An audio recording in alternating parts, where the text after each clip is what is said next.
चलिए सभी का स्वागत है। जल्दी से आप लोग लाइव आ जाएं। 6 बजे से लेकर 9 बजे के बीच में प्रत्येक दिवस हम फिलहाल तो एडीओ से संबंधित आजीविका और ग्रामीण विकास पर लाइव क्लास लेंगे। तो इस लाइव क्लास में आप सभी को जुड़ जाना है। 2-3 बातें जो आपको जान लेनी चाहिए वो ये, पहली बात तो ये जो लाइव क्लास होगी है ना, ये जो लाइव क्लास होगी ये सभी के लिए फ्री है। दूसरी बात ये कि अभी 1 से 2 लेक्चर बस ऐसे होंगे जो कि आपको बार बार उसको आप देख सकते हैं, है ना। अदरवाइज लाइव होते तक लेक्चर फ्री रहेगा, उसके बाद ये प्राइवेट कर दिए जाएंगे, जो कि केवल आपको कहाँ मिलेंगे, हमारे प्ले स्टोर पर मिलेगा एप्लीकेशन के, जिसका डिस्क्रिप्शन बॉक्स में लिंक दिया है। तो आप एप्लीकेशन ज़रूर डाउनलोड कर लीजिएगा। जल्दी से आप लोग लाइव आ जाएं। बहुत लोग जुड़ रहे हैं, जैसे नंदिनी जी, वेरी गुड इवनिंग जी सभी को। ठीक है, जितना ज़्यादा हो सके लिंक को शेयर कर दें उन अभ्यर्थियों तक जो कि एडीओ की तैयारी करना चाहते हैं। एडीओ एक इतना बढ़िया पोस्ट है, जैसे हमने इंट्रोडक्शन में बताया था प्रीवियस लेक्चर में कि 200 से 400 पोस्ट तक एडीओ के आ सकते हैं। 200 से लेकर के 400 पोस्ट जो है आ सकते हैं, है ना। तो सर एसएससी सीएससीएल की क्लासेस, एडीओ की क्लासेस अभी चल रही है जी, है ना, एडीओ की क्लासेस चल रही है। तो 200 से लेकर के 400 पोस्ट आ सकते हैं और बहुत इम्पॉर्टेंट है यह समय आपकी तैयारी के लिए। और मैथ्स और रीजनिंग के जो बैकग्राउंड से नहीं हैं जो अभ्यर्थी, उनके लिए तो और भी अच्छा ये समय है तैयारी करने का, क्योंकि अगर आप थोड़ा सा समय दे देते हैं अपने आप को, और कुछ ही सब्जेक्ट न्यू है जैसे ग्रामीण विकास और आपकी आजीविका से संबंधित ये जो लेक्चर जो हम लोग अभी चर्चा कर रहे हैं, इन चीज़ों को अगर आप ध्यान से पढ़ते हैं, है ना, तो आपकी तैयारी काफ़ी अच्छी हो जाएगी आगे चल के। हाँ ठीक है, आप लोग का मैं कमेंट पढ़ रहा हूँ। अच्छा, सीधा मैं अभी अब क्लास में आता हूँ, क्योंकि सबके कमेंट की ओर अगर ध्यान दूंगा तो क्लासेस जो है हम लोग डिले कर जाएंगे। तो जो मैंने बातें बताई वो आप लोग समझ गए कि केवल लाइव फ्री रहेगा, अदरवाइज आपको एप्लीकेशन में मिलेगा रिकॉर्डेड प्लस पीडीएफ नोट्स।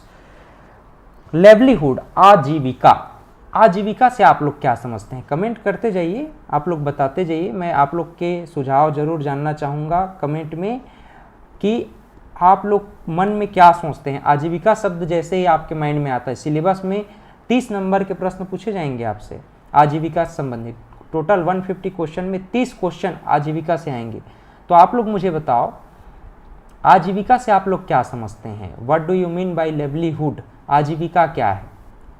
आजीविका मतलब जीवन जीने के लिए तैयारियां, जीवन जीने के लिए कौन कौन सी हम तैयारी कर सकते हैं, या हमारी जो लिविंग स्टैंडर्ड है उसको हम किस तरह से इम्प्रूव कर सकते हैं, इसके लिए कौन कौन से संसाधन हम जुटा सकते हैं, उन संसाधनों को हम कैसे ऑप्टिमाइज कर सकते हैं, है ना।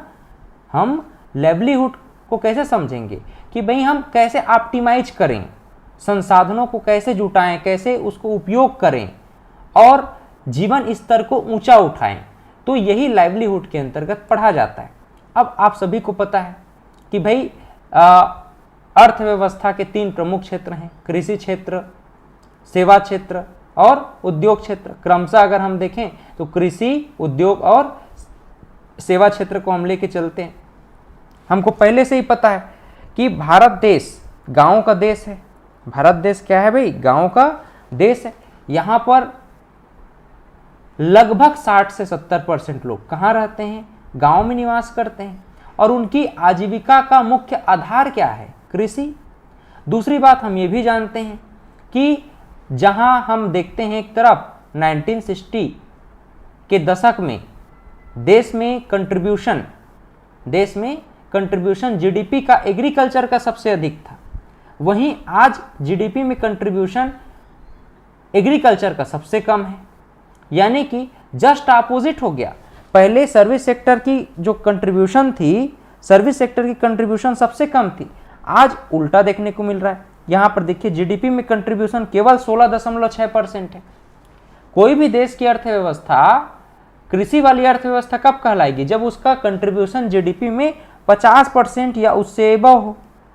तो 50% से तो कम है हमारे देश में वर्तमान में जीडीपी में कंट्रीब्यूशन। इसी नाम से भारत देश की अर्थव्यवस्था आज कृषक अर्थव्यवस्था नहीं कहलाता, बल्कि 50% से एबव जिसका कंट्रीब्यूशन रहेगा, यानी कि वर्तमान में सर्विस सेक्टर, तो सर्विस सेक्टर वाली अर्थव्यवस्था, सेवा क्षेत्र वाली अर्थव्यवस्था कहलाती है। सेवा क्षेत्र में सब चीज़ें आ जाती हैं, सामुदायिक सेवाएं, कम्युनिकेशन, ट्रांसपोर्टेशन और आपका बैंकिंग, इंश्योरेंस, वेलफेयर, ये सब चीज़ किसके अंतर्गत आती हैं? सेवा क्षेत्र के अंतर्गत। निर्माण, विनिर्माण, विद्युत, गैस, जल आपूर्ति ये उद्योग क्षेत्र हैं। वैसे कृषि, वानिकी, पशुपालन, मत्स्य, खनन, उत्खनन ये सभी क्या हैं?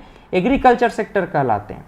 कुल मिलाकर के हम कहना क्या चाहते हैं कि भारत इतना विशाल जनसंख्या को समाहित करता है। भाई विश्व में सेकेंड नंबर पे आता है चाइना के बाद, और 2011 के सेंसस के अकॉर्डिंग, 2011 की जनगणना के अकॉर्डिंग भारत में 121.02 करोड़ पॉपुलेशन है।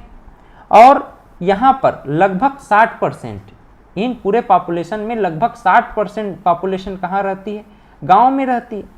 अब गांव में तो रहती है, लेकिन हम ये भी चीज़ जानते हैं कि भारत देश में सबसे अधिक रोजगार कौन सा क्षेत्र देता है? तो हम जानते हैं भारत में सबसे अधिक रोजगार कौन सा क्षेत्र देता है? भाई सेवा क्षेत्र देता है कि सर्विस सेक्टर की कृषि क्षेत्र? सबसे अधिक रोजगार कौन देता है? कृषि सेक्टर, एग्रीकल्चर, है ना। और सबसे अधिक लोग गांव में ही रहते हैं, अपनी आजीविका के लिए कृषि पर निर्भर हैं, ये बात भी हम लोग जानते हैं। अब बात ये हो जाती है कि एक तरफ तो हम देख रहे हैं कि देश की 121.02 करोड़ जनसंख्या किसके अकॉर्डिंग? 2011 के सेंसस के अकॉर्डिंग लगभग 121.02 करोड़ जनसंख्या भारत में निवास कर रही है, जो कि अपने जीवन यापन के लिए कहाँ निर्भर है? गांव पर निर्भर है, और गांव में कृषि संसाधन पर निर्भर है। और भारत में जो कृषि है वो मुख्य रूप से अगर हम देखें तो 3 प्रकार की तो कृषि होती है भारत में। कौन कौन सी? रबी फसल, खरीफ फसल और जायद फसल। उसमें भी रबी फसल पर इरिगेशन यानी सिंचाई के संसाधन नहीं हो पाते।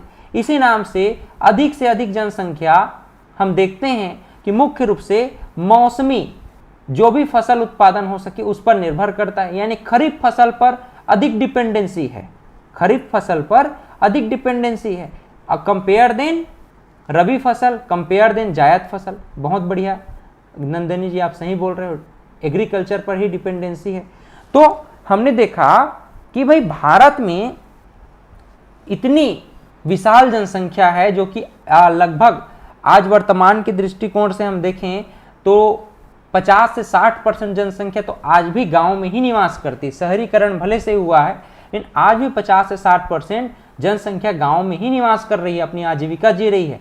और ये डिपेंड कहाँ पर है? एग्रीकल्चर पर। एग्रीकल्चर से ही अपनी आजीविका जी रहे हैं। और हम एक तरफ देखते हैं कि एग्रीकल्चर का जीडीपी में कंट्रीब्यूशन कम है। कंट्रीब्यूशन क्यों कम है? क्योंकि यहाँ उत्पादकता उस स्तर पर नहीं हो रही है जितना होना चाहिए, है ना। यानी कि प्रोडक्शन कम है, इसलिए जीडीपी में कंट्रीब्यूशन कम है। क्योंकि जीडीपी क्या समझाता है? हमेशा प्रोडक्शन की बात करता है। तो हमने देखा कि भाई जीडीपी में कंट्रीब्यूशन एग्रीकल्चर का कम है, इसके बावजूद हम देखते हैं सबसे अधिक रोजगार कौन देता है? एग्रीकल्चर। क्योंकि सबसे अधिक डिपेंडेंसी किस पर है? एग्रीकल्चर पर है। यानी कि गवर्नमेंट को क्या करना चाहिए? एग्रीकल्चर पर अधिक से अधिक फोकस करना चाहिए, इसको इंप्रूव करने का प्रयास करना चाहिए। तो गवर्नमेंट इस पर ध्यान भी दे रही है, और गवर्नमेंट एग्रीकल्चर को और अधिक विकसित करने का प्रयास कर रही है। तो हम देखेंगे जैसे कि एग्रीकल्चर में सारे सेक्टर्स आते हैं, इन सभी पर बात होनी है। जब भी आप NRLM की बात करिएगा आगे चल करके आजीविका के विषय में, है ना। अभी तो हम लोग फिलहाल इंट्रोडक्शन को पढ़ रहे हैं कि श्वेत क्रांति क्या होगी और हरित क्रांति क्या होगी, इस विषय में जानना चाह रहे हैं। तो core sector of Indian economy में जो प्राइमरी सेक्टर है एग्रीकल्चर, वो उसमें कौन कौन से सेक्टर मुख्य रूप से आते हैं? आपका एग्रीकल्चर, वानिकी, पशुपालन, मत्स्य, खनन और उत्खनन। इनको आप याद रखना स्पेशली, एक प्रश्न तो आपका यहीं से बन सकता है ना। हाँ बिल्कुल, पानी के समस्या के कारण फसल ठीक से होने में दिक्कत होती है। बिल्कुल आप सही बोल रहे हो जी, है ना। क्योंकि पानी की समस्या के कारण रबी फसल सभी किसान नहीं ले पाते हैं, इसीलिए अधिक से अधिक डिपेंडेंसी नेचर पर है यानी एग्रीकल्चर में भी खरीफ फसल पर अधिक डिपेंडेंसी होती है। इसी नाम से तो 6 महीने के लिए लोग बेरोजगार हो जाते हैं।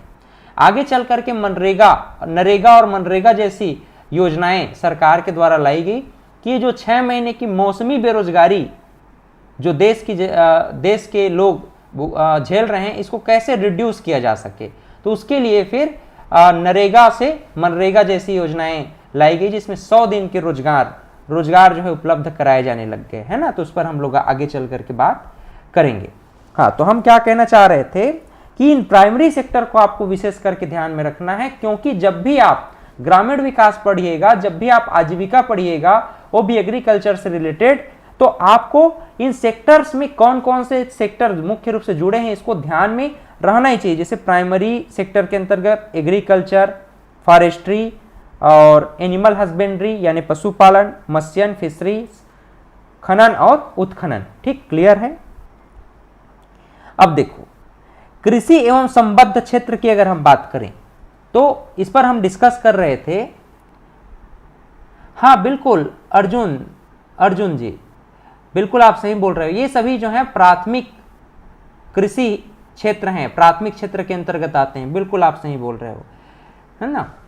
चलो, आप लोग कमेंट भी करते रहिए और लाइक जरूर कर दीजिएगा और शेयर भी कर दीजिएगा अपने फ्रेंड से, ताकि देखो मैं क्लास तभी कंटिन्यू करूंगा जब आप लोग सपोर्ट करेंगे। अब मैं कम से कम 3 से 4 दिन क्लास लूंगा। अगर 3 से 4 दिन के क्लास में ये जो करंट व्यू है ये 100 के पार नहीं हुआ तो पहली बात तो क्लास बहुत कम हो जाएगा, पहला।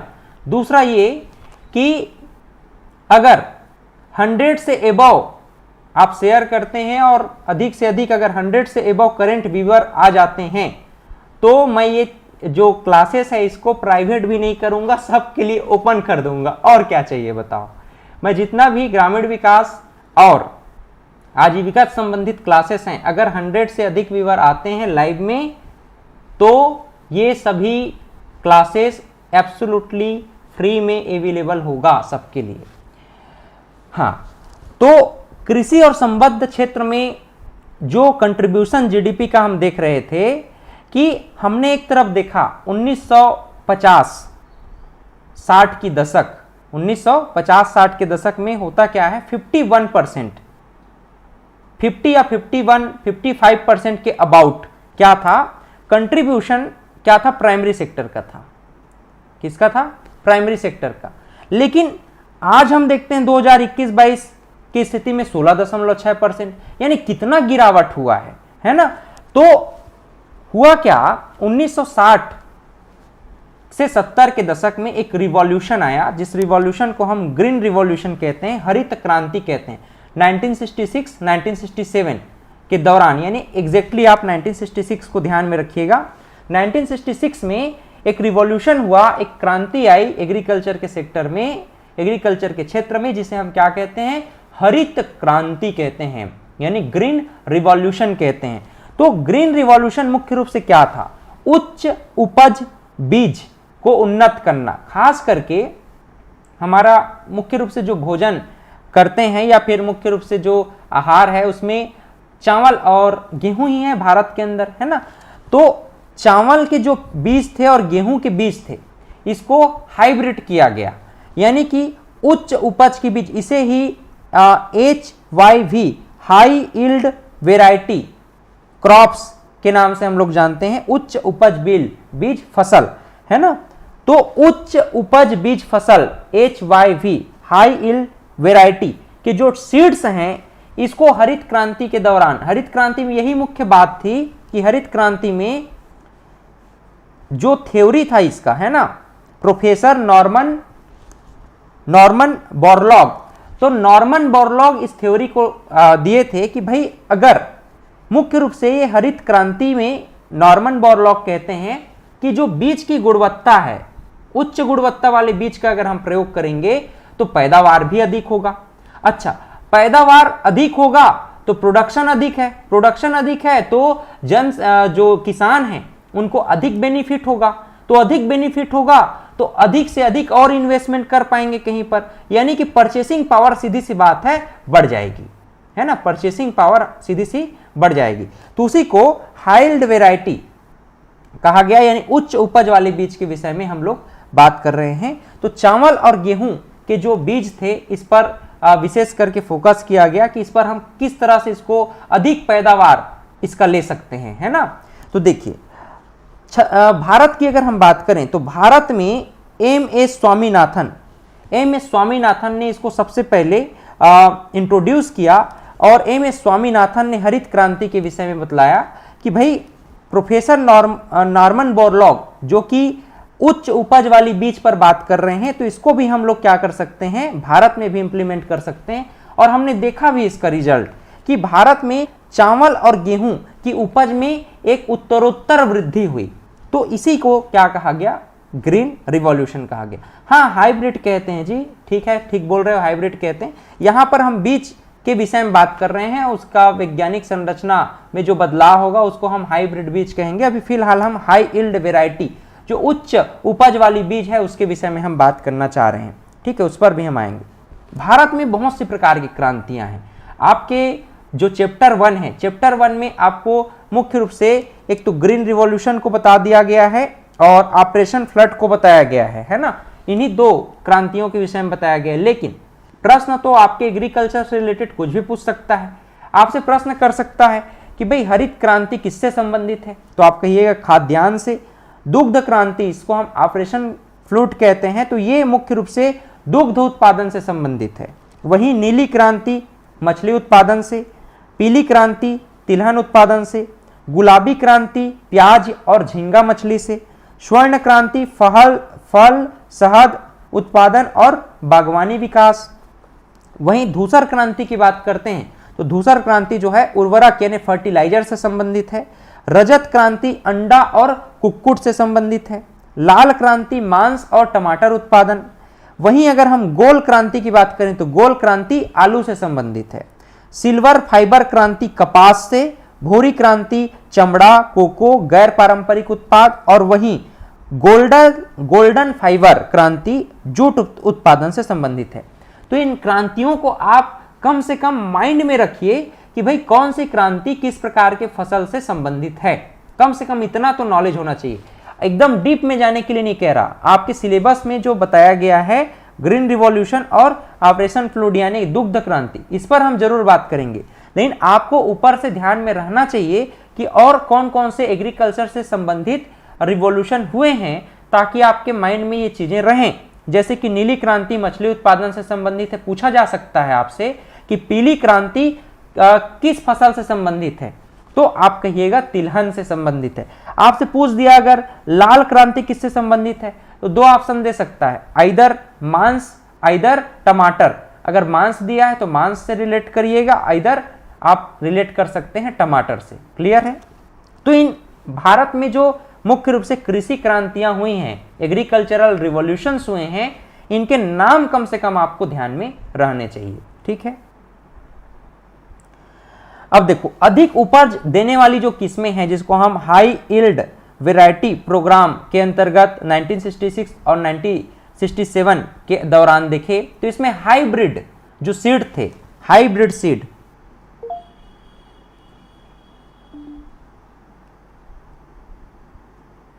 मुख्य रूप से हाइब्रिड सीड पर फोकस किया गया।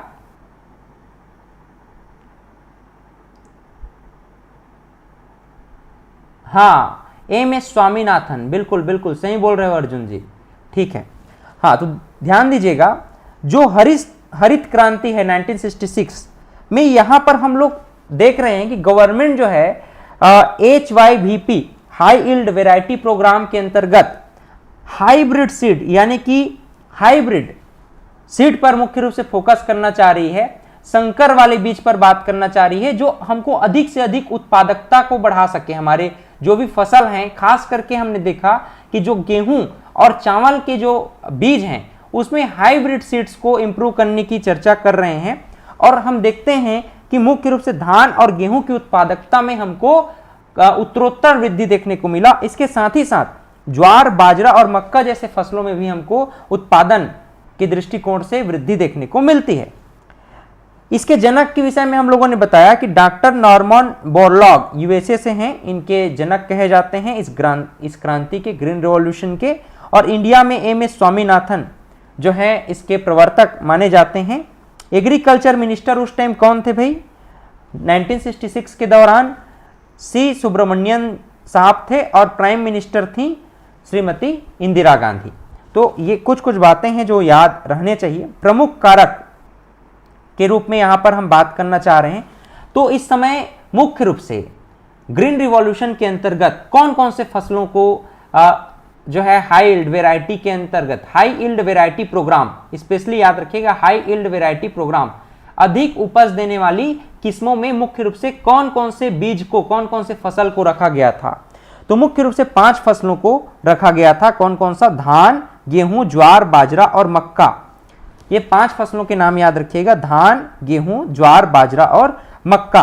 गेहूं में मैक्सिकन, पीवी 303, अर्जुन, कल्याण, सोनारा आदि संकर किस्में प्रयुक्त थी। तो इन किस्मों के नाम पूछा जा सकता था कि एट दैट टाइम। ग्रामीण विकास के नोट मिल सकता है क्या? पेट करने को तो हाँ जी, आप लोग क्या करिएगा, मैंने देखो बार बार एक काम करिएगा, इस क्लास के ओवर होने के बाद ना पुनः एक बार देख लीजिएगा, और एक मैंने और वीडियो इंट्रोडक्शन वाला लाया है उसमें, तो एप्लीकेशन का लिंक है मेरा, उसमें आप कनेक्ट कर सकिएगा, और कनेक्ट करने के बाद जो है आप कोर्स को भी ज्वाइन कर सकते हैं। इधर फ्री क्लास, लाइव, जितनी भी लाइव क्लासेस होंगी वो सबके लिए फ्री होंगी। और मैं एक और घोषणा कर दिया अभी कुछ समय पहले कि जितने भी जो लाइव क्लासेस हैं, अगर 100 से एबव आप जितना अधिक शेयर कर सकते हैं करें। अगर 4 दिनों के अंदर 100 से एबव लाइव आता है तो सबके लिए लाइव क्लासेस एब्सोल्युटली फ्री हो जाएगा, किसी प्रकार का कोई शुल्क नहीं देना है ना। और कुछ इंपॉर्टेंट नोट्स हैं उसको हम आपको शेयर भी कर देंगे, इतना मैं कर सकता हूं। बाकी काम, बाकी सहयोग आप लोग का है कि आप कितना अधिक शेयर कर सकते हैं, तो देख लीजिए 4 दिनों के अंदर में। तो याद क्या करोगे आप इसमें आपको याद रखना है गेहूं के कौन कौन से प्रमुख किस्में थी उस टाइम में, जैसे मैक्सिकन, पीवी 303, अर्जुन, कल्याण, सोनारा, ये प्रमुख संकर बीज थे जो कि रिलेट करते हैं किसको? गेहूं को। ठीक। रासायनिक उर्वरक के प्रयोग पर उस टाइम बल दिया गया। इससे पहले क्या था ना, जो गाय के गोबर को लोग अधिक से अधिक जो है उर्वरक के रूप में, फर्टिलाइजर के रूप में यूज करते थे, लेकिन रासायनिक उर्वरक पर अधिक फोकस किया गया, जैसे नाइट्रोजन, फास्फेट, पोटास, इसका अनुपात जो है देखिए एनपीके है ना। तो इस प्रकार से अनुपात पर भी हम लोग आगे चल करके बात करेंगे। तो रासायनिक उर्वरकों पर अधिक से अधिक फोकस किया गया। वहीं पौधों के संरक्षण पर भी बात किया गया कि भी कीटनाशकों का अधिकाधिक प्रयोग, सल्फास और गेमेक्सिन और मृदा परीक्षण का उस समय दौर चालू हो गया। कि कई बार ऐसा होता है ना कि मिट्टी में जो ह्यूमस है, मिट्टी में क्या होता है? ह्यूमस होता है जो उत्पादन क्षमता को बढ़ाता है। तो ह्यूमस खत्म हो जाता है बार बार। कई बार ऐसा होता है कि हम एक ही फसल बार बार ले रहे हैं, तो इसीलिए मल्टीपल क्रॉप उत्पादन करना चाहिए। मल्टीपल क्रॉप कहने का मतलब है नाइट्रोजन की क्षमता को अगर आपको बढ़ाना है। अब देखो नाइट्रोजन भले से ही सर्वाधिक वायुमंडल में है, वायुमंडल में सर्वाधिक कौन सा गैस है, कितना परसेंट है, कमेंट में आप लोग मुझे बताओ।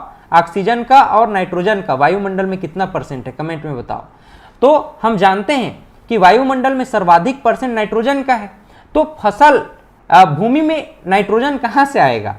तो क्या होता है, जितने भी दलहन फसलें होती हैं, खास करके दाल वाली फसलें होती हैं, दाल वाली फसलें जो हैं मिट्टी से ऑब्जर्व करती हैं, है ना। तो वायुमंडल से वो एक प्रोसेस के थ्रू, उस प्रोसेस को कभी और पढ़ेंगे साइंस में, तो उस प्रोसेस के थ्रू क्या करती है ना, ऑब्जर्व करती है नाइट्रोजन को, तो मिट्टी में नाइट्रोजन की मात्रा बढ़ जाती है। तो इसी नाम से कहा जाता है कि मल्टीपल क्रॉप्स लेनी चाहिए, मल्टीपल फसल लेनी चाहिए। यानी कि जब आप धान की फसल ले रहे हो तो धान के साथ साथ आप जो है एक टाइम में जो है दलहन फसलें भी आपको लेने चाहिए। इससे मिट्टी की उर्वरता क्षमता बनी रहती है। और आप चाहें तो जायद फसल भी ले सकते हो। तो इस प्रकार से मिट्टी की उर्वरता, उसकी ह्यूमस जो है ना, वो खत्म नहीं होती। लेकिन हम क्या करते हैं केवल धान ही धान फसल ले रहे हैं, तो इससे मिट्टी की उर्वरता क्षमता धीरे धीरे नष्ट होती जाती है। तो कुछ विशेष वैज्ञानिक पद्धतियों पर बात किया गया 1966-1967 के दौरान, यानी 1970 के दशक में कुछ विशेष बातों पर फोकस किया गया। जैसे कि पहली बात तो ये कहा गया कि हम हाइब्रिड सीड पर बात करेंगे। Hybrid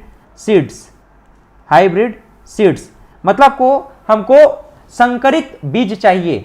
high yield variety programme के अंतर्गत इन 5 प्रकार के जो प्रमुख फसल हैं, धान, गेहूं, ज्वार, बाजरा और मक्का, इस पर हम हाई यील्ड वैरायटी सीड्स पर बात कर रहे हैं। और साथ ही साथ कहा गया कि हम रासायनिक उर्वरकों के पर भी फोकस करेंगे, खास करके नाइट्रोजन, फास्फेट और पोटास।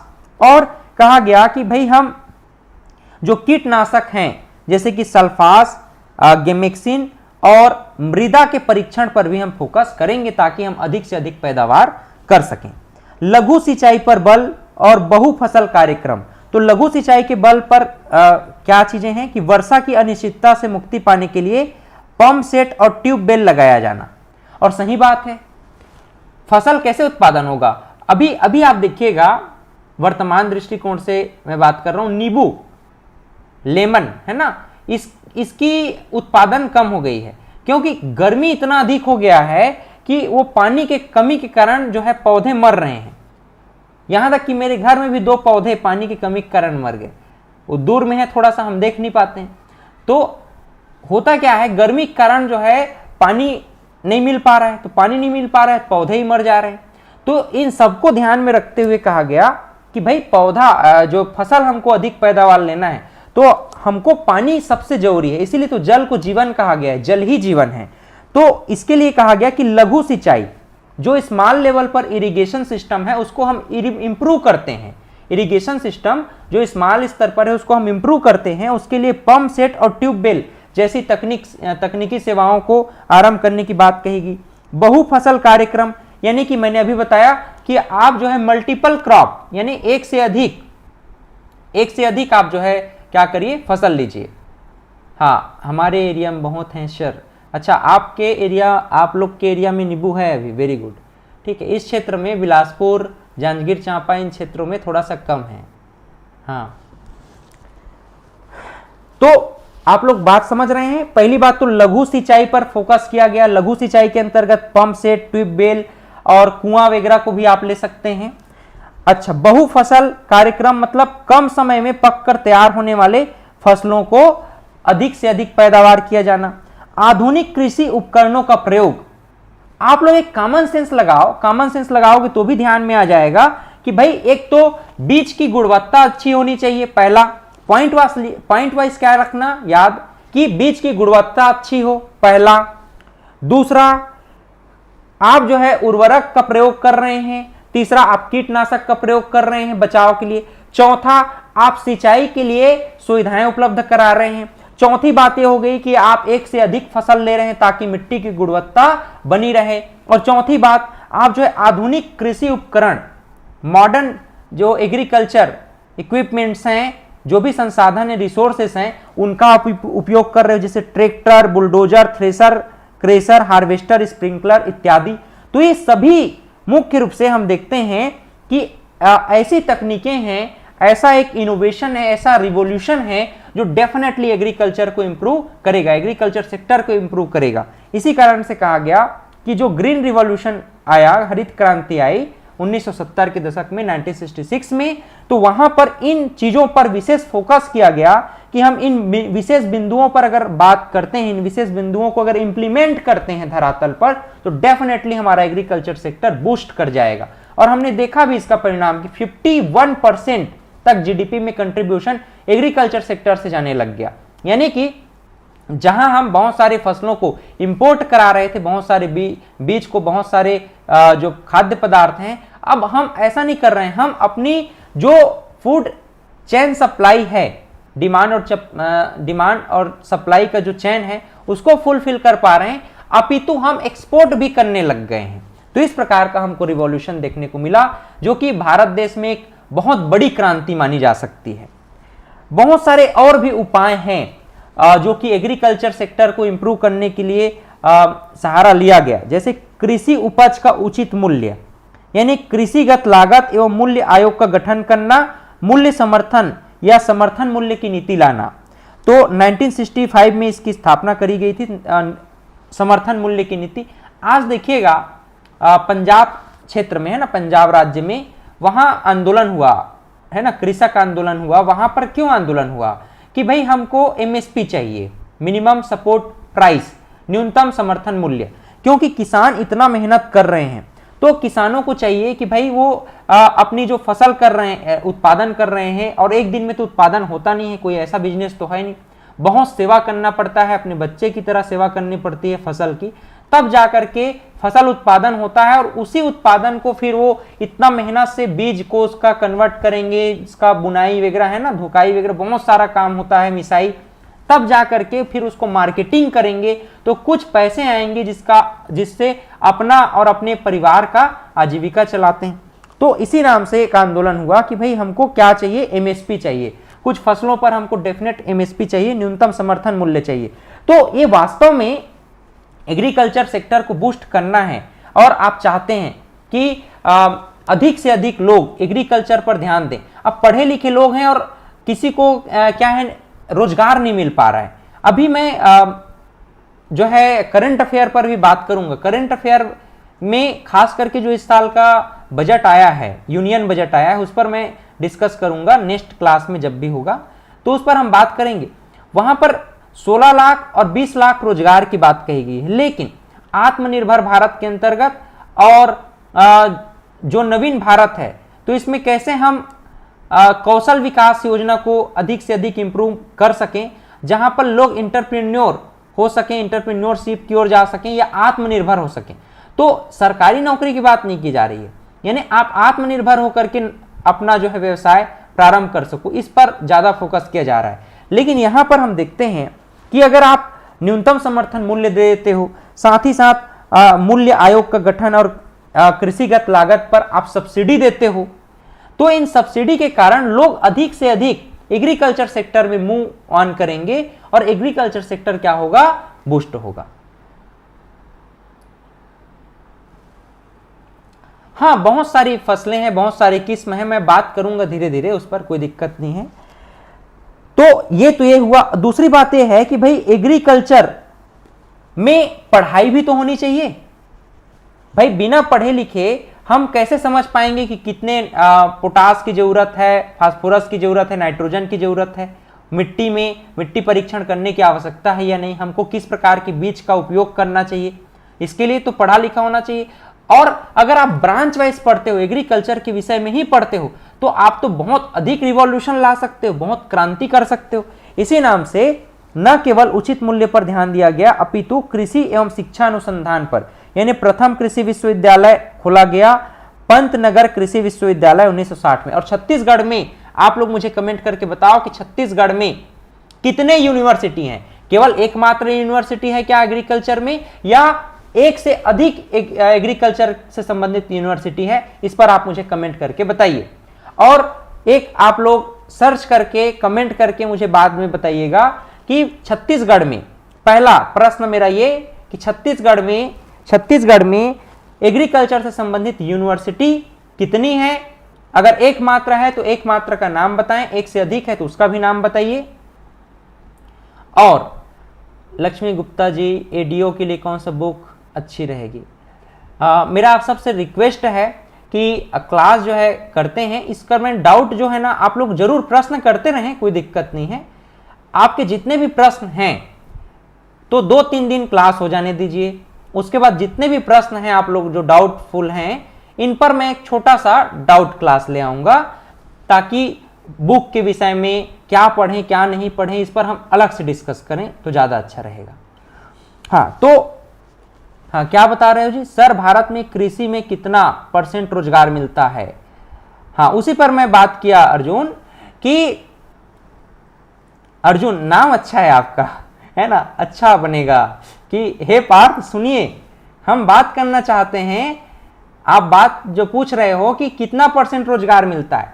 भाई एग्रीकल्चर जो कृषि क्षेत्र है, इस पर सबसे अधिक डिपेंडेंसी गांव में, आज भी भारत में 60% लोग गांव में रहते हैं, और गांव में 60% लोग एग्रीकल्चर पर डिपेंडेंट हैं, है ना, एग्रीकल्चर पर डिपेंडेंट है। कहने का मतलब ये है कि 60% रोजगार भारत में, लगभग 60% रोजगार कौन देता है? एग्रीकल्चर सेक्टर कर देता है ना। तो सबसे अधिक रोजगार देने वाला कौन भारत में? तीनों क्षेत्र में, सेवा क्षेत्र, उद्योग क्षेत्र और एग्रीकल्चर क्षेत्र। तो एग्रीकल्चर यानी कृषि क्षेत्र लगभग 60% रोजगार भारत में देता है। तो अगर ऐसा प्रश्न पूछ दिया, जो कि पूछा जा सकता है, संभव है, कि भारत में सबसे अधिक रोजगार देने वाला क्षेत्र कौन है अर्थव्यवस्था के अंतर्गत, तो एग्रीकल्चर ही है ना। अब देखना, हमने ये तो समझ लिया कि हम कौन कौन से तकनीक का उपयोग करेंगे। प्रमुख रूप से हम अच्छे बीज का और रसायन का, कीटनाशक का, और एग्रीकल्चर के अंतर्गत इरिगेशन सिस्टम, सिंचाई योजना, बहुत एक से अधिक फसल, और साथ ही साथ आधुनिक कृषि उपकरणों का उपयोग करेंगे, जो कि हमारे एग्रीकल्चर रिवॉल्यूशन के लिए सहयोगी होगा। ये हम कब सोच रहे हैं? 1966 में, जब हमको ग्रीन रिवॉल्यूशन लाना हुआ, तब हम इस पर बात कर रहे हैं। उसके साथ ही साथ अन्य संस्थागत उपाय किए गए। 1960 के दशक में पंतनगर कृषि विश्वविद्यालय ओपन किया गया, है ना, एग्रीकल्चर और कृषि उपज के उचित मूल्य की अगर हम बात करें तो इस पर भी काम किया गया। भूमि सुधार लाया गया, भूमि संरक्षण बल और वित्त, कृषि वित्त की सुविधाएं, ग्रामीण में विद्युतीकरण किया गया कि हर गांव तक बिजली की पहुंच हो सके, ताकि सोलर पंप के अलावा, उस समय सोलर पंप का तो उतना रोल नहीं था, कि भाई जो पंप सिस्टम है, ट्यूबवेल है, ये अधिक से अधिक जो है विकसित हो सके, गांव तक पहुंच सके, है कि नहीं। बहुत बढ़िया। तो हरित क्रांति की कुछ सीमाएं भी रही, हम लोगों ने प्रमुख कारक भी देखा। तो हरित क्रांति की कुछ सीमाएं भी रही। कौन कौन से प्रमुख सीमाएं हैं, यानी कि बाउंडेशन रहा, कुछ कमी रही, उस कमी को भी हम देखना चाहते हैं। जैसे कि हरित क्रांति की सीमाओं के अंतर्गत पहली बात तो उन्नत बीज कार्यक्रम के लिए गेहूं, चावल, मक्का, बाजरा और ज्वार जैसे अनाज के फसलों तक ही सीमित रखा गया। तो भाई ये जरूर सीमाएं थी, आप सीमाओं में लिख सकते हो, लेकिन उस समय यही सुविधाएं थी, तो लोग करेंगे क्या? भाई गेहूं, चावल, मक्का और बाजरा के लिए हमारे पास रिसर्च थे, तो इसी नाम से इस पर फोकस किया गया। हरित क्रांति के प्रथम चरण का प्रभाव कुछ क्षेत्रों तक ही सीमित रहा, सही बात है। इसी नाम से आज भी देखिएगा, जो उत्तर भारत में खास करके आपका हरियाणा से लेकर के यहाँ पंजाब क्षेत्र में देखिएगा, इन क्षेत्रों में सबसे अधिक कृषि इंप्रूव हुआ। और आप मध्य भारत के अंतर्गत यहाँ अगर पूर्वी क्षेत्र में देखिएगा तो वेस्ट बंगाल तरफ भी धान की फसल में हमको अच्छी गुणवत्तापूर्ण विकास देखने को मिला।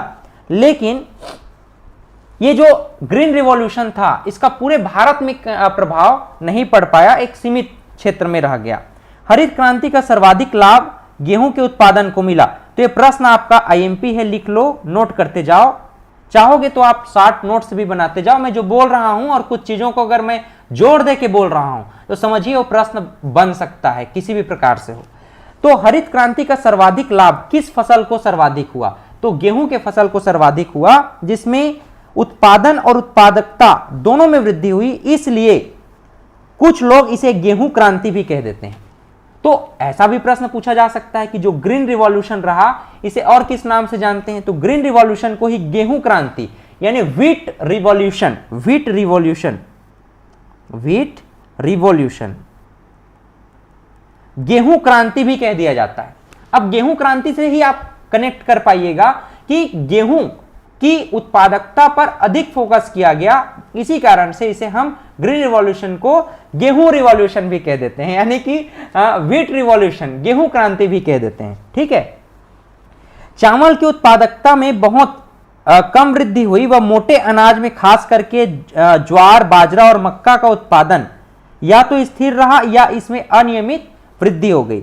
हरित क्रांति का कोई भी लाभ दालों को प्राप्त नहीं हुआ, यहां तक कि दालों की उत्पादकता में कमी आने लग गई, क्योंकि लोग दलहन फसल की अपेक्षा अधिक से अधिक उत्पादन देने वाले, अधिक पैदावार देने वाले फसलों की ओर ज्यादा मुंह करने लग गए। यानी कि लोग जो अधिक उत्पादन दे सकता है गेहूं, उस पर अधिक फोकस करने लग गए, इसीलिए उत्पादकता क्षमता में भी हमको कमी देखने को मिल गई, है ना।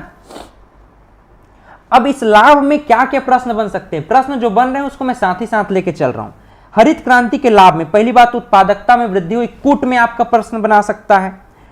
कृषि बचत में वृद्धि, खाद्यान्न में आत्मनिर्भरता, रोजगार के अवसर में वृद्धि, परंपरागत स्वरूप में परिवर्तन, आत्मविश्वास में वृद्धि और संरचनात्मक परिवर्तन। तो इसको कंफ्यूज करने के लिए आपसे पूछ सकता है क्या इसमें किसी प्रकार का मनोवैज्ञानिक प्रभाव पड़ा भारत के किसानों पर? डेफिनेटली पड़ा भाई। उत्पादन बढ़ेगा, आप लोग ही बताओ, अगर प्रोडक्शन बढ़ेगा है ना, तो अधिक मूल्य पर किसान बेच पाएंगे, और अधिक मूल्य पर अगर किसान बेच रहे हैं तो उनकी आय बढ़ेगी, इनकम बढ़ेगी, और इनकम बढ़ेगी तो सीधी सी बात है वो उनकी जो है बचत आएगी, और बचत अधिक होगी तो अधिक इन्वेस्टमेंट करेंगे, और अधिक इन्वेस्टमेंट करेंगे तो फिर से अधिक उत्पादकता होगी। यानी कि एक शब्द होता है विशियस साइकिल।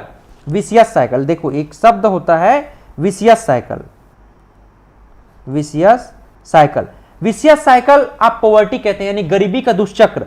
जब प्रोडक्शन अधिक होगा, लाभ यह हुआ कि जो किसान हैं जो गरीबी स्तर पर थे, इसका अगर लाभ उठा रहे हैं तो विशियस साइकिल से बाहर आ सकते हैं, क्योंकि अधिक उत्पादन होगा, अधिक इनकम जनरेट होगा तो अधिक सेविंग होगा, अधिक सेविंग होगा तो अधिक इन्वेस्टमेंट होगा, और विशियस साइकिल से बाहर निकला जा सकता है। तो एक तो ये फायदा हमको जरूर देखने को मिलता है, लेकिन कुछ कठिनाइयां भी रहीं। जैसे हमने देखा कि पंजाब, हरियाणा और उत्तर प्रदेश तक ये सीमित रहा। कहां? पंजाब, हरियाणा और उत्तर प्रदेश तक सीमित रह गया, और साथ ही साथ कुछ फसलें ही, जैसे कि 5 फसलों के विषय में हम लोगों ने डिस्कस किया, ज्वार, बाजरा, मक्का, गेहूं और धान, तो चावल। तो इस प्रकार से खास करके इस गेहूं पर सबसे अधिक फोकस किया गया, कंपेयर देन बाकी फसलों पर गिरावट दर्ज की गई। पूंजीवादी कृषि को प्रोत्साहन मिला। अब देखो, जिनके पास अधिक पैसा है उन लोग अधिक उत्पादन करना चाहेंगे, तो जो छोटे किसान हैं उन लोग उर्वरक खरीद नहीं सकते, अच्छे किस्म के बीज नहीं खरीद सकते, यानी कि हाइब्रिड बीज नहीं है उनके पास, और बीज मिल भी रहा है तो अधिक कीमत पर मिल रहा है, तो जिनके पास ऑलरेडी पैसा है वही लोग ना खरीद पाएंगे। यानी कि हम एक तरफ तो कह रहे हैं कि ग्रीन रिवॉल्यूशन से किसानों को लाभ होगा, लेकिन किन किसानों को लाभ होगा? जिन लोग वेल संपन्न हैं, है ना, जिन लोग वेल अर्नड हैं, मतलब कुल मिला के आप कह सकते हैं जो ऑलरेडी संपन्न लोग हैं, पैसे वाले लोग हैं, वही लोग इसका लाभ उठा पा रहे हैं। जो छोटे किसान हैं उन लोग तो इसका लाभ ही नहीं उठा पा रहे हैं। आधुनिक तकनीक के प्रयोग में बाधा, यानी छोटे खेतिहार श्रमिकों की बेकारी बढ़ गई। हरित क्रांति ने जहां एक और उत्पादन व उत्पादकता में वृद्धि की, वहीं दूसरी ओर पारिस्थितिकी पर भी विपरीत प्रभाव डाला। सिंचाई सुविधाओं के बिना जल निकास की व्यवस्था करने से मिट्टी की क्षारीयता में बढ़ोतरी हुई। तो मिट्टी की क्षारीयता शब्द को ध्यान में रखिए। कीटनाशकों के अवैज्ञानिक प्रयोग से मानव व पर्यावरण में अनेक खतरे बढ़ गए। तो कीटनाशकों के प्रयोग से एक तो मिट्टी की उर्वरता क्षमता कम होगी, पर्यावरण और मानव में खतरे बढ़ जाएंगे। दूसरा, मिट्टी उर्वरता, मिट्टी की संरचना के संरक्षण के लिए बिना प्रभावी कदम उठाए सघन कृषि पर बल दिया जा रहा है, जिससे खेतों के रेगिस्तानों में परिवर्तन के खतरे को बढ़ाया जा सके। इसको आप लोग चाहें तो पढ़ सकते हैं, कोई दिक्कत नहीं है। 1980 और 81 के बाद क्या क्या परिवर्तन है ये देखिए। इससे आपके 2 या 3 प्रश्न ही बनेंगे, मुश्किल से 1 या 2 या 3 प्रश्न बनेंगे। नेक्स्ट जो चैप्टर आएगा उससे आपके ज्यादा प्रश्न बनेंगे। 1980-81 के बाद हम देखते हैं कि चावल व तिलहन का निष्पादन बेहतर हुआ, इनके लिए अधिक वृद्धि दर दर्ज की गई। द्वितीय काल में दालों की उत्पादकता में भी वृद्धि मिली। अन्य फसलों की उत्पादकता में, केवल ज्वार को छोड़ करके अन्य फसलों में भी उत्पादकता में वृद्धि देखने को मिली। द्वितीय काल में गेहूं की उत्पादकता व उत्पादन में सुस्ती भी देखने को मिलती है। यानी कि ये प्रश्न आपको पूछ सकता है कि जो प्राथमिक दौर था, प्राथमिक दौर में हम देखते हैं सबसे अधिक उत्पादन ग्रीन रिवॉल्यूशन 1966 में। यहां पर देखो ना, इस बात को थोड़ा सा हम चर्चा करते हैं। यहां देख लीजिए, एक तरफ हम कहते हैं 1966 में सबसे अधिक उत्पादन किसका बढ़ा? गेहूं का, है ना। लेकिन हम वही बात करते हैं दूसरे दौर की, दूसरे चरण की, ग्रीन रिवॉल्यूशन का। हम ग्रीन रिवॉल्यूशन पढ़ रहे हैं, तो ग्रीन रिवॉल्यूशन के प्राथमिक चरण में हम देखते हैं गेहूं की उत्पादकता में वृद्धि हुई। लेकिन यही अगर दूसरे चरण की बात करें 1980-81 की, तो 1980-81 में गेहूं की उत्पादकता में हमको गिरावट देखने को मिली, न कि वृद्धि देखने को मिली। अपितु हम देखते हैं कि जो तिलहन फसल है और दलहन फसल है उसमें हमको जो है उत्पादकता में वृद्धि देखने को मिलती है। तो ये तो ग्रीन रिवॉल्यूशन की चर्चा हो गई। आपका दूसरा यूनिट में दूसरा पॉइंट है ऑपरेशन फ्लड या श्वेत क्रांति। यहां पर आप देख लीजिए, हमने डिस्कस किया था यहां पर मुख्य रूप से कि भारतीय कृषि अर्थव्यवस्था में उसकी भूमिका, भारतीय कृषि का एक तो हरित क्रांति हम लोगों ने पढ़ा, अब श्वेत क्रांति पढ़ेंगे और मशीनीकरण और पशुपालन को तो हम देखते ही हैं साथ ही साथ कि हम लोगों ने पहले ही पढ़ लिया है पशुपालन क्यों आवश्यक है, क्योंकि आज वर्तमान में तो हम कृषि के मशीनीकरण पर बात कर रहे हैं, लेकिन पहले पशुपालन अत्यंत आवश्यक था क्योंकि कृषि के अत्याधुनिक उपकरण उपलब्ध नहीं थे, और उपकरण उपलब्ध भी थे तो आम जनता तक या फिर जो गरीब किसान है वो उसके पहुंच से बहुत दूर थे। इसी नाम से पहले पशुपालन पर अधिक फोकस किया जाता था। आजकल पशुपालन पर अधिक फोकस नहीं किया जाता, बल्कि जो है कृषि के मशीनीकरण पर अधिक फोकस किया जा रहा है। तो इस पर अभी हम बात करेंगे। श्वेत क्रांति को समझने का प्रयास करिए। चलिए, श्वेत क्रांति क्या होता है? श्वेत क्रांति, इसको ऑपरेशन फ्लड कहा गया। श्वेत क्रांति मुख्य रूप से दुग्ध उत्पादन से संबंधित है। किससे? दुग्ध उत्पादन से संबंधित है। अब यहां पर आपका पहला प्रश्न तो यही बनता है कि श्वेत क्रांति किससे संबंधित है, तो आप कहिएगा श्वेत क्रांति दुग्ध उत्पादन से संबंधित है। किससे? दुग्ध उत्पादन से संबंधित। तो पहला प्रश्न ये हो गया। दूसरा प्रश्न आपका है, हाँ उस पर हम बात करेंगे, ठीक है, उस पर मैं डिस्कस करूंगा, उसका भी है पीडीएफ में, उस पर भी हम बात करेंगे अर्जुन, है ना। ऑपरेशन फ्लड या श्वेत क्रांति की बात कर रहे हैं तो दुग्ध उत्पादन जो है 1970 की दशक में रिवॉल्यूशन आया और डेयरी फार्म जो था उस पर हमको विकास देखने को मिला, और मुख्य रूप से राष्ट्रीय डेयरी विकास बोर्ड और भारतीय डेयरी निगम जो है विकसित किया गया, जिसके परिणाम स्वरूप दुग्ध उत्पादन बढ़ा और श्वेत क्रांति हमको देखने को मिली। इसका उद्देश्य क्या था? दुग्ध उत्पादकों को लाभप्रद मूल्य दिलाकर दुग्ध उत्पादन को बढ़ाना, साथ ही अन्य कार्यक्रम चलाना जैसे ऑपरेशन फ्लड, डेयरी विकास। इसमें मुख्य रूप से भारत में हम देखते हैं आनंद प्रारूप पर जो है योजना तैयार की गई थी। और श्वेत क्रांति के अंतर्गत एक प्रश्न आपसे बनता है, वो ये कि इसके प्रणेता कौन है? तो वर्गीज कुरियन, ये आप लोग याद रख लेना, ये आईएमपी है कि श्वेत क्रांति के अंतर्गत मुख्य रूप से हम बात करें तो इसके प्रणेता कौन है, इस पर प्रश्न किया जाता है। तो वर्गीज कुरियन इसके प्रणेता हैं। और श्वेत क्रांति किससे संबंधित है? ऑपरेशन फ्लड तो दुग्ध उत्पादन से संबंधित है। आनंद मिल्क यूनियन या अमूल को इसी समय प्रारंभ किया गया।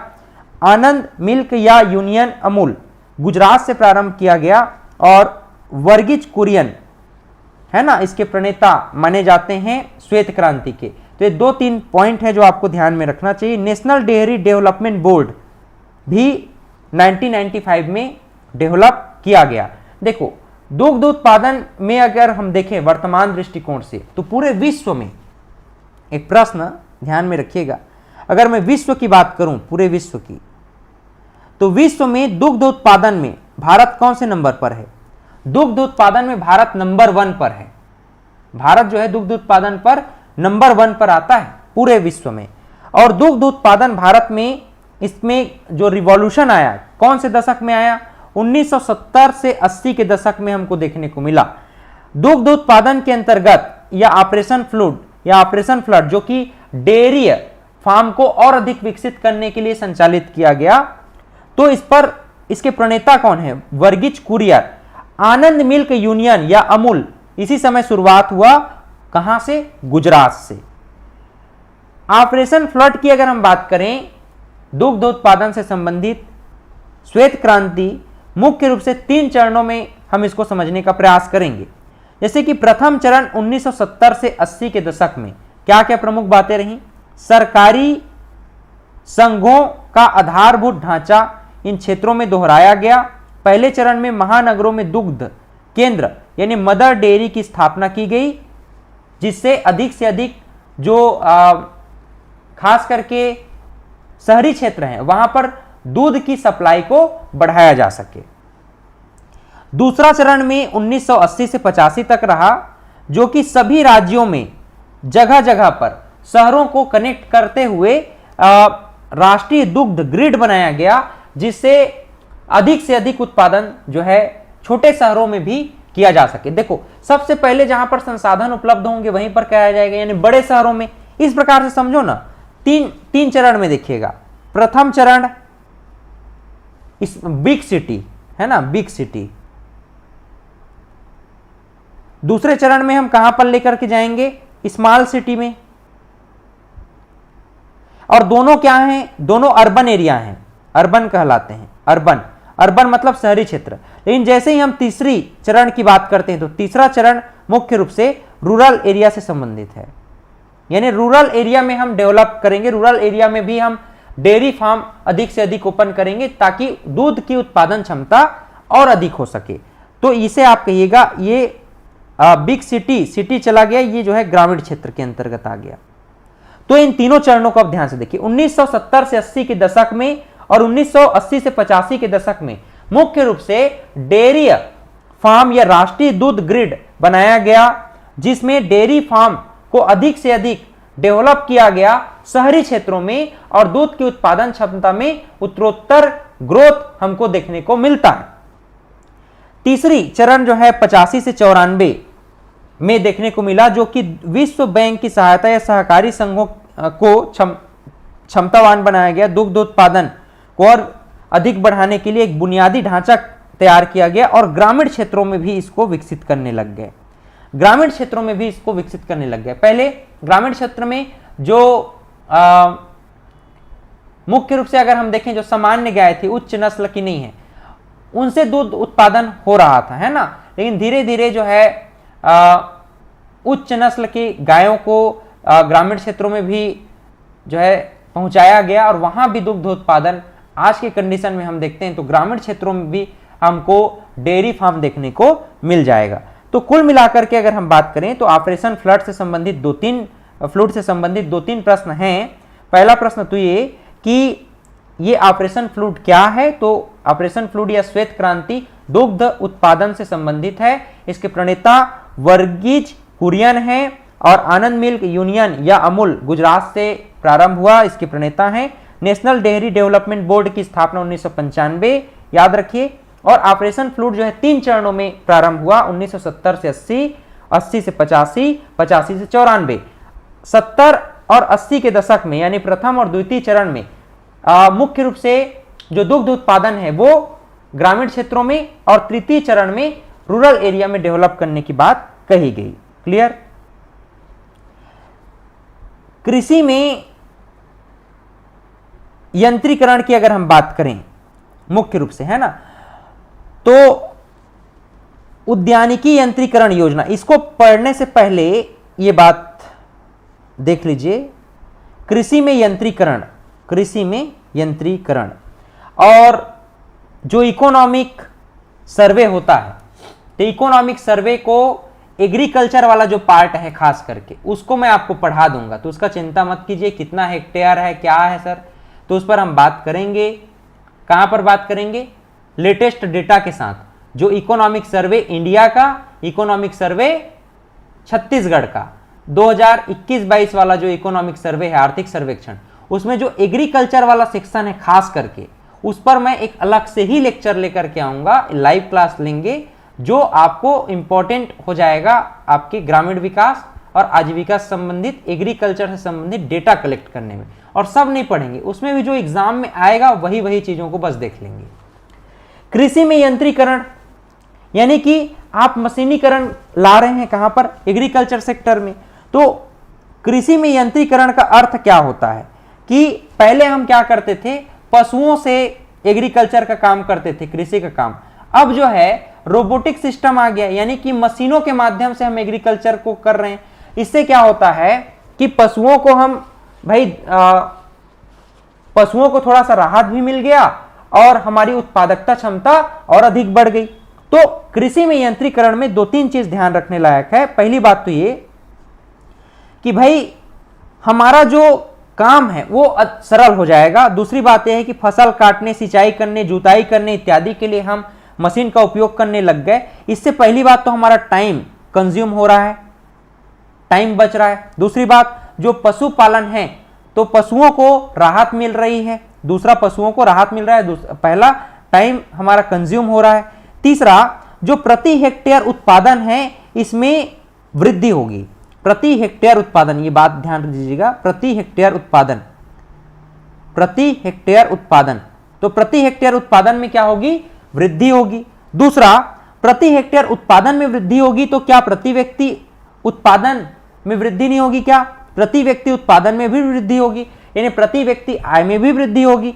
यानी कि देश जो है अल्प विकसित, इसी समय तो कहा गया भाई कृषि में यंत्रीकरण जब आया तो हमारा देश जो है ना पहले अल्प विकसित, जो भी अर्थव्यवस्था है अगर वो डिपेंडेंट है ओनली ऑन एग्रीकल्चर सेक्टर तो अल्प विकसित अर्थव्यवस्था है, अंडर डेवलपिंग इकोनॉमी के अंतर्गत आता है ना। लेकिन अगर कोई अर्थव्यवस्था एग्रीकल्चर से मूव ऑन करके इंडस्ट्रियल सेक्टर में चला गया तो उसको हम विकासशील देश कहते हैं। और अगर कोई देश की अर्थव्यवस्था इंडस्ट्रियल सेक्टर से मूव ऑन करके कहां चला गया, सर्विस सेक्टर में, सेवा क्षेत्र में, तो उस देश की अर्थव्यवस्था को हम क्या कह देते हैं, विकसित अर्थव्यवस्था कह देते हैं। तो हमारा देश विकसित अर्थव्यवस्था नहीं है, हमारा विकासशील देश है, क्योंकि हमने एग्रीकल्चर को तो ध्यान दिया लेकिन सीधा मूव ऑन कर गए कहां पर, हमको अधिक फोकस करना चाहिए था 1991 के पश्चात मुख्य रूप से इंडस्ट्रियल सेक्टर में।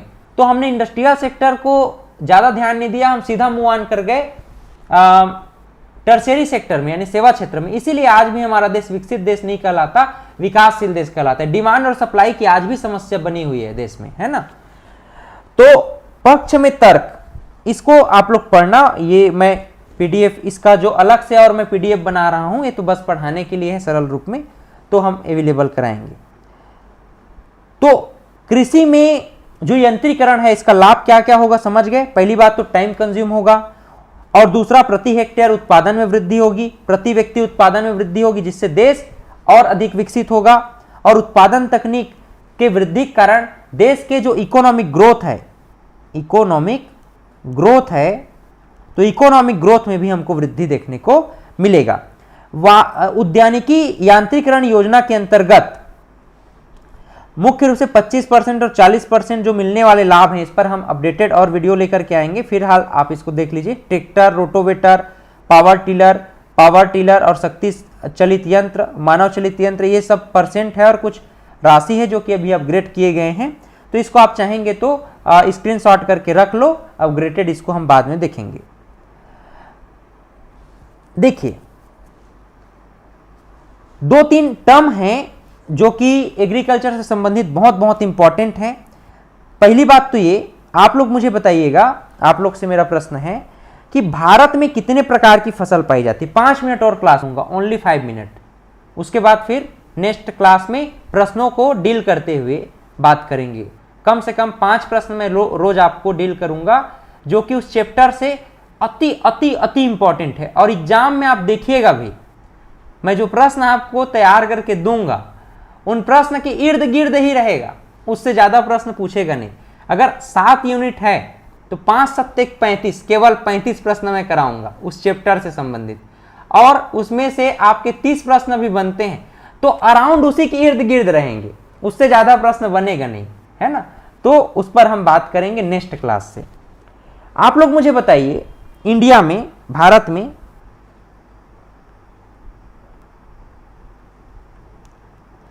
जो कृषि है वो कितने प्रकार की है। भारत में जो एग्रीकल्चर की हम बात करते हैं,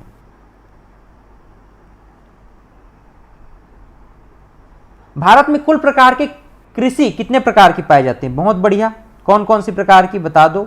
एक तो खरीफ फसल हुई पाई जाती है, बहुत बढ़िया, खरीफ फसल, हाँ प्रकार पूछ रहा हूं, खरीफ फसल, बहुत बढ़िया। और बता दीजिए, खरीफ फसल के अलावा और बताइए। एक तो रबी फसल पाई जाती है और एक जायद फसल पाई जाती है ना। तो ये भी प्रकार को भी आप लोग ध्यान में रखिएगा। भारत में मुख्य रूप से 3 प्रकार की फसलें बोई जाती हैं, खरीफ फसल, रबी फसल और जायद फसल। तो खरीफ फसल मुख्य रूप से मानसून पर आधारित होती है, मानसून पर आधारित होती है। और रबी फसल के लिए इरिगेशन सिस्टम चाहिए, इरिगेशन सिस्टम चाहिए, यानी सिंचाई प्रणाली सिंचाई प्रणाली चाहिए। ठीक, और जायद फसल जो है 2 मंथ के लिए होता है जनरली, 2 और 4 मंथ भी आप कह सकते हो, 2 से 4 मंथ, 2 से 4 महीने के लिए जायद फसल, जैसे खीरा ककड़ी वगैरह होता है ना, अभी गर्मी के दिन में कलिंदर खीरा ककड़ी, ये मुख्य रूप से क्या है, जायद फसल ही है। और रबी की फसल में बहुत सारी फसलें हो सकती हैं, तो नेक्स्ट क्लास में, अभी टाइम बहुत ज़्यादा हो गया, नेक्स्ट क्लास में मैं इस पर बात करूंगा। रबी फसल यहीं से स्टार्ट करेंगे भारत में, इसको आप लोग ध्यान में रखिएगा, याद दिला देना मुझे। भारत में फसलों के प्रकार से ही हम लोग बात करेंगे, भारत में कितने प्रकार की फसलें पाई जाती हैं, रबी फसल, खरीफ फसल और जायद फसल कब कब बोई जाती हैं, कौन कौन सी फसल बोई जाती है, और कौन सी फसल भारत में वर्तमान में सर्वाधिक जीडीपी में कंट्रीब्यूट कर रहा है, जिसका एमएसपी सबसे अधिक है, और दलहन में किसका एमएसपी सबसे अधिक है, और मुख्य रूप से जो खाद्य फसल है इसमें एमएसपी कौन सबसे अधिक कौन सा है। भारत में भारत के अंतर्गत ये छत्तीसगढ़ में मुख्य रूप से कौन कौन सी फसलें अभी उत्पादन की जा रही हैं, इस पर भी हम बात करेंगे।